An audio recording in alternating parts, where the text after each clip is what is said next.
मराठा, धनगर, बंजारा अशा राज्यातील विविध जातींच्या आरक्षणावरून राज्यात अनेक आंदोलनं झाली। मात्र राज्यातल्या 27 ओबीसी जाती आरक्षणापासून वंचित आहेत, तेही क्षुल्लक चुकांमुळे। केंद्राच्या यादीतल्या चुकांमुळे 27 जातीतले 2 कोटी नागरिक सरकारी नोकरी विषयक पदोन्नती, शिक्षण आरक्षणापासून वर्षानुवर्ष वंचित आहेत। क्षुल्लक आणि नगण्य स्वरूपाचे प्रश्न केंद्राकडे अनेक वर्षांपासून पडून आहेत। धक्कादायक बाब म्हणजे या 27 जातींना केंद्राच्या ओबीसींच्या यादीत स्थान देण्यात यावं। त्यांचे वेलांटी, उकार, काना, मात्रा, स्पेलिंग, टिंब अशा क्षुल्लक स्वरूपाच्या चुका दुरुस्त करून ओबीसींचं आरक्षण सुरळीत करावं, अशी शिफारस केंद्रीय ओबीसी आयोगानं महाराष्ट्र सरकारनं केंद्रीय गृह विभागानं केल्यानंतरही केंद्रीय सामाजिक न्याय विभागाकडून चुकांची दुरुस्ती केली जात नाही।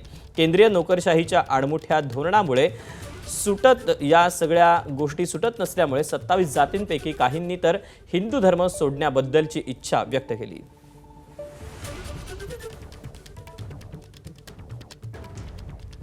केंद्राच्या कोणत्या चुकांमुळे ओबीसीतील जातींना फटका बसला आपण पाहूया।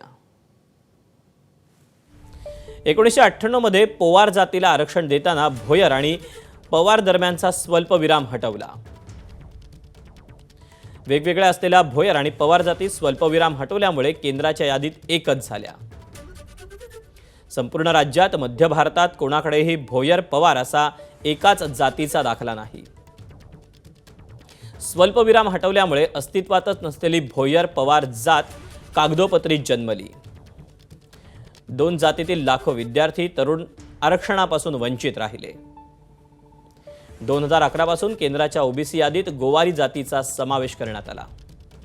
इंग्रजीत गोवारीचं स्पेलिंग लिहिताना W ऐवजी V हे अद्याक्षर वापरलं। राज्यातील गोवारी बांधवांकडे GOWARI अशा स्पेलिंगचं प्रमाणपत्र आहे।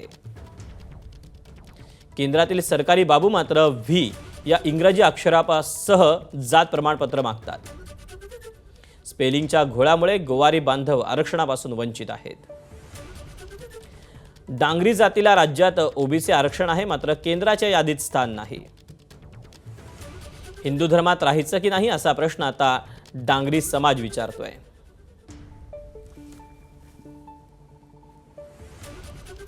दरम्यान या प्रकरणावर राज्याचे सामाजिक न्याय मंत्री संजय शिरसाट आणि केंद्रीय सामाजिक न्याय आणि सक्षमीकरण राज्यमंत्री रामदास आठवले यांनी काय म्हटलं ते पाहूया। मुळामध्ये केंद्रीय आयोगाने जर एखादी स्पेलिंग मिस्टेक असेल, अनुस्वार चुकला म्हणून रिजेक्ट करायचं काहीच कारण नाही आहे।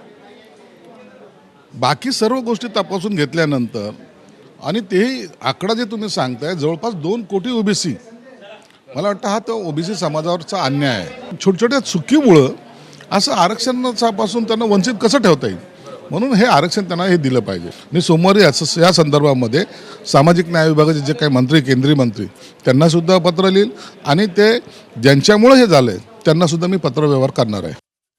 ओबीसीमध्ये जर एखादी जात टाकायची असेल तर राज्य सरकारकडून त्याची शिफारस होणं अत्यंत आवश्यक असतं। जर आपल्या राज्यामध्ये अशा काही जाती राहिल्या असतील तर राज्य सरकारने आमच्या मंत्रालयाकडे तो प्रस्ताव पाठवला पाहिजे आणि मग त्यानंतर मग आमची जी कमिटी आहे ती कमिटी त्याचा अभ्यास करते। तर आता मी राज्य सरकारशी संपर्क साधतो आणि त्या कोणत्या जाती राहिलेल्या आहेत त्या जातींची यादी जी आहे ती यादीवर पाठवली तर नक्की त्याचा विचार करू आम्ही त्याचा। एबीपी माझा, उघडा डोळे बघा नीट।